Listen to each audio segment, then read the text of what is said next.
சிவன் கோவிலில் ரொம்பவே சிறப்பு பெற்ற ஆலயங்களில் இந்த ஆலயம் சொல்லப்படுது. இதனுடைய சிறப்புகளையும் அதிசயங்களையும் பற்றி சொல்லிக்கொண்டே போகலாங்க. இந்த கோவிலில் நடக்கக்கூடிய பூஜைகள் ரொம்பவே சிறப்பானது அப்படின்னு கூட சொல்லலாங்க. அப்படி இந்த கோவிலில் நடக்கக்கூடிய மிக வித்தியாசமான சிறப்புக்குரிய பூஜை என்ன, இந்த பூஜையில் கலந்து கொண்டால் நமக்கு என்ன மாதிரியான பலன்கள் கிடைக்கும் என்பதை பற்றிய சுவாரஸ்யமான தகவல்களை தெரிஞ்சுக்கலாம். வீடியோவை ஸ்கிப் பண்ணாமல் முழுசாக பாருங்கள். நம்ம சேனலை நீங்கள் இப்போ தான் ஃபர்ஸ்ட் டைம் பார்க்குறீங்க அப்படின்னா நம்ம சேனலை இன்னும் சப்ஸ்கிரைப் பண்ணலைன்னா சப்ஸ்கிரைப் பண்ணிக்கோங்க. கூடவே இருக்கிற பெல் ஐக்கானையும் ப்ரெஸ் பண்ணிக்கோங்க. வாங்க வீடியோக்குள்ளே போகலாம். வீட்டில் எப்பயுமே சண்டையும் சச்சரவுமாக இருக்குதா? உங்களுக்கு ஒரு விதமான மன அழுத்தமாக இருக்குதா? திருமண வரன் கைகூடுற மாதிரி கைகூடாமல் போயிருதா? கடன் பிரச்சனையால் அவதிப்பட்டுட்டு வரீங்களா? இந்த வீடியோவுக்கு கீழே டிஸ்கிரிப்ஷனில் வராகி அம்மன் ஜோதிட நிலையத்தோட தொலைபேசி எண் கொடுத்துருக்கிறேன். இந்த எண்ணுக்கு தொடர்பு கொண்டு பேசி பாருங்க. உங்கள் வாழ்க்கையில் இருக்கக்கூடிய அனைத்து பிரச்சனைகளுக்கும் சரியான தீர்வு கிடைக்குங்க. வாங்க வீடியோக்குள்ளே போகலாம். உங்களுக்கு சிவபெருமான் பிடிக்கும் அப்படின்னா தென்னாட்டுடைய சிவனை போற்றி எந்நாட்டவருக்கு இறைவா போற்றி என்ற வாசகத்தை மறக்காமல் கமெண்ட் பாக்ஸில் 3 முறை பதிவிடுங்க. பொதுவாக பார்த்தோம்னா சிவன் கோவில்களாக, அதுவும் ரொம்பவே பழமையான சிவன் கோவிலாக இரவு நேரத்தில் நடக்கக்கூடிய பள்ளியறை பூஜை தரிசனம் பார்ப்பது ரொம்ப ரொம்ப சிறப்பு வாய்ந்தது அப்படின்னும் சொல்லலாங்க. பள்ளியறை பூஜை தரிசனத்தை பார்த்தோம்னா நம்முடைய வாழ்க்கையில் இருக்கக்கூடிய சகல விதமான பிரச்சனைகளும் தீர்ந்துவிடும் அப்படின்னும் சொல்லப்படுது. அது மட்டும் இல்லாமல் இந்த பூஜையை நம்ம தரிசனம் செஞ்சோம்னா நமக்கு பலவிதமான நன்மைகள் கிடைப்பது மட்டும் இல்லாமல் புண்ணிய பலன்களும் கிடைக்கும் அப்படின்னு ஐதீகமாக சொல்லப்படுது. அதே போல் சிதம்பரம் நடராஜர் கோவிலில் நடக்கக்கூடிய பூஜைகளில் அர்த்த ஜாம பூஜை, அதாவது இரவு நேரத்தில் நடக்கக்கூடிய பூஜை ரொம்ப ரொம்ப விசேஷமானதாக சொல்லப்படுதுங்க.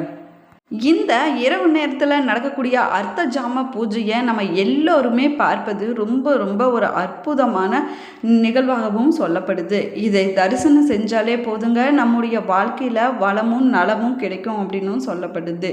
இதுலையுமே பார்த்திங்கன்னா சிவபெருமானுடைய பஞ்ச சபைகளில் சிதம்பரத்தை பொற்சபை இல்லைன்னா பொன்னம்பலம் என்றும் அழைப்பாங்க. நடராஜர் மூலவராக காட்சி தரக்கூடிய வெகு சில ஆலயங்களில் சிதம்பரம் ஒன்றாகவோ சொல்லப்படுதுங்க. அது மட்டும் இல்லாமல் பஞ்சபூத தலங்களில் இது ஆகாயத்திற்கு உரிய தலமாகவும் போற்றப்படுது. சைவத்தின் தலைநகரமாக கொண்டாடக்கூடிய சிதம்பரத்தில் அர்த்தஜாம பூஜை ரொம்ப ரொம்ப தாமதமாக அனைத்து சிவாலயங்களிலுமே அர்த்தஜாம பூஜை முடிந்த பிறகு இரவு 10 மணிக்கு மேல் இந்த ஆலயத்தில் நடக்கக்கூடிய அர்த்தஜாம பூஜையை நம்ம தரிசனம் கண்டோம்னா எல்லா சிவன் கோவில்களிலுமே அர்த்தஜாம பூஜை தரிசனம் கண்ட முழு பலனும் நமக்கு கிடைக்குங்க. அனைத்து எல்லா கோவிலுமே பார்த்தீங்கன்னா அர்த்தஜாம பூஜை முடிந்த பின்னாடி பைரவமூர்த்திக்கு வழிபாடானது நடைபெறும். அவருடைய வழிபாட்டுடன் அன்றைய பூஜை முடிந்ததாகவும் சொல்லப்படுதுங்க. கோவில் நடை சாத்தப்படும். அப்படி மூடப்படும் கோவில் நடை அடுத்த நாள் காலையில் மட்டுமே திறக்கப்பட வேண்டும் என்பதாக அகம விதி. சிதம்பரத்தில் நடராஜர் பள்ளியறையை சேர்ந்த பின்னாடி பிரம்மா, சண்டிகேஸ்வரர், பைரவ வழிபாட்டுக்கு பிறகு அர்த்தஜாம அழகர் எனப்படக்கூடிய சேஸ்திர பாலகன் பூஜை செய்யப்படுறாருங்க. இவர் யாருன்னு பார்த்தீங்கன்னா ஜோதிடத்தின் ஒருவன் பலரது சாபத்தால் மறுபிறவியில் பள்ளியாக பிறந்தவன் அப்படின்னு சொல்லப்படுது. அப்படி அவன் பிறந்த இடம் சிதம்பரம் ஆகுங்க.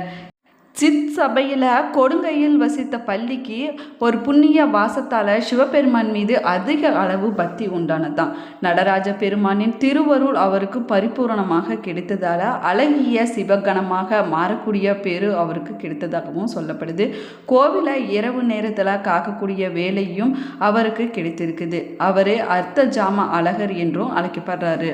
சித் சபையோட ஈசானிய பாகத்தில் தேவ சபையின் மேற்கு சுவரில் அமைஞ்சிருக்கக்கூடிய மண்டபத்தில் சித் சபையை நோக்கியவாறு அர்த்தஜாம அழகர் பக்தர்களுக்கு அருள்பாலிச்சுட்டு வர்றாரு. மேலுமே சித் சபையின் கூரையில் பிரம்மா, சண்டிகேஸ்வரன் சன்னதிக்கு பக்கத்தில் அந்த பல்லியும் பொறிக்கப்பட்டிருப்பது தனிச்சிறப்புக்குரிய விஷயமாகவும் சொல்லப்படுது.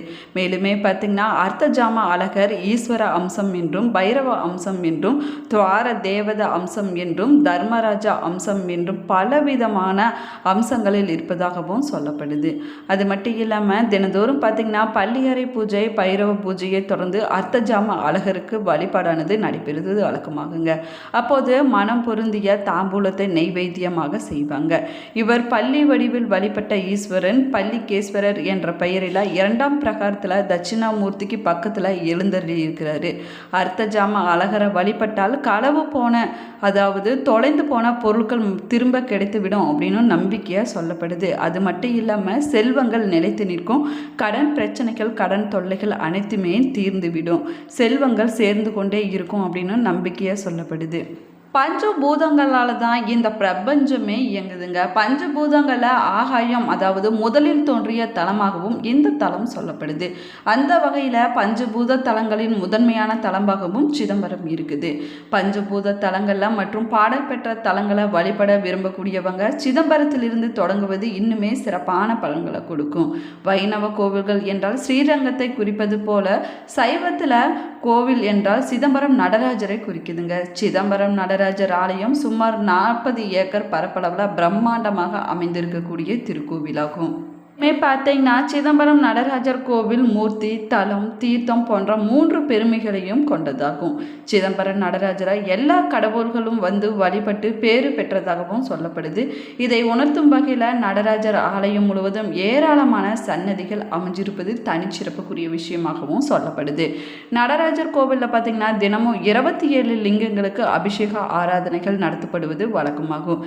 இதை தவிர ஏராளமான லிங்கங்கள் இந்த ஆலயத்தில் நம்மளால பார்க்க முடியுங்க. பொதுவாக பார்த்தீங்கன்னா எல்லா சிவன் ஆலயத்திலும் கற்ப கிரக கோஷ்டத்தை சுற்றி தெய்வ உருவங்கள் காணப்படும்.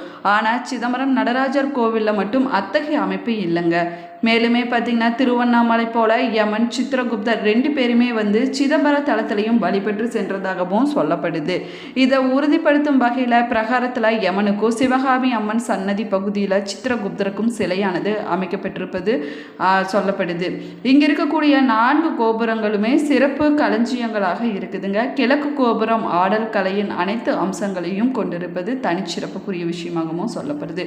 மற்றொரு கோபுரத்தில் இச்சா சக்தி, கிரியா சக்தி, ஞான சக்தி, பராசக்தி, விநாயகர், முருகன், விஷ்ணு, தன்வந்திரி, இந்திரன், அக்னி, வாயு, குபேரன், புதன், நிருதி, காமன், பத்ரகாளி, துர்கை, கங்கா தேவி, யமுனா தேவி, ராகு, கேது, நாரதர் பார்த்தீங்கன்னா விஸ்வகர்மா, நாகதேவன், சுக்கிரன், லட்சுமி, அகத்தியர், திருமூலர், பதஞ்சலி ஆகியோரது சிலையும் இங்கு காணப்படுதுங்க.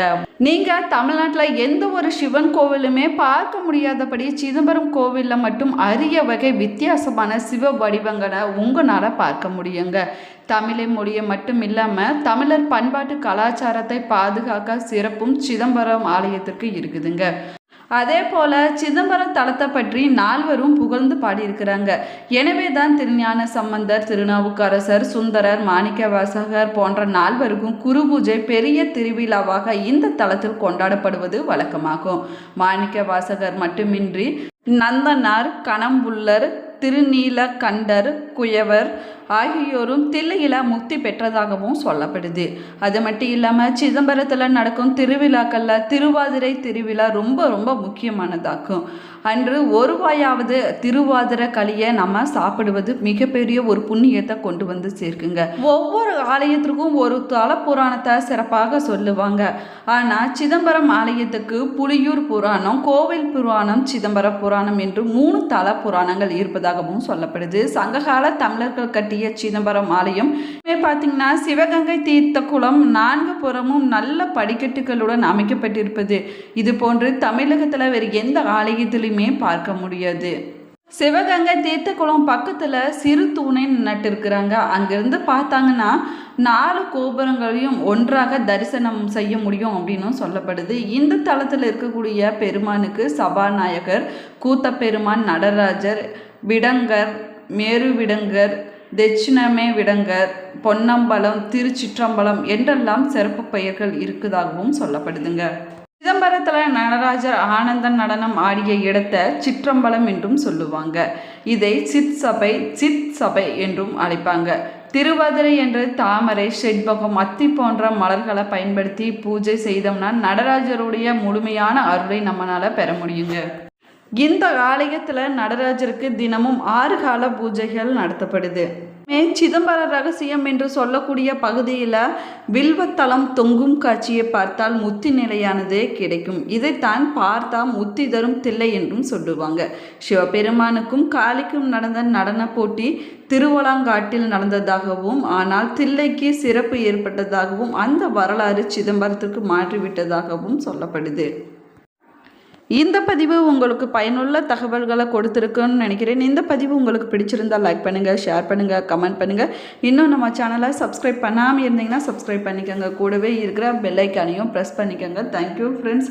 இனிமே நீங்கள் சிதம்பரம் நடராஜர் கோவிலுக்கு போயிருந்தீங்கன்னா மறக்காமல் கமெண்ட் பாக்ஸில் உங்களுடைய கருத்துக்களை பதிவிடுங்க. தேங்க்யூ.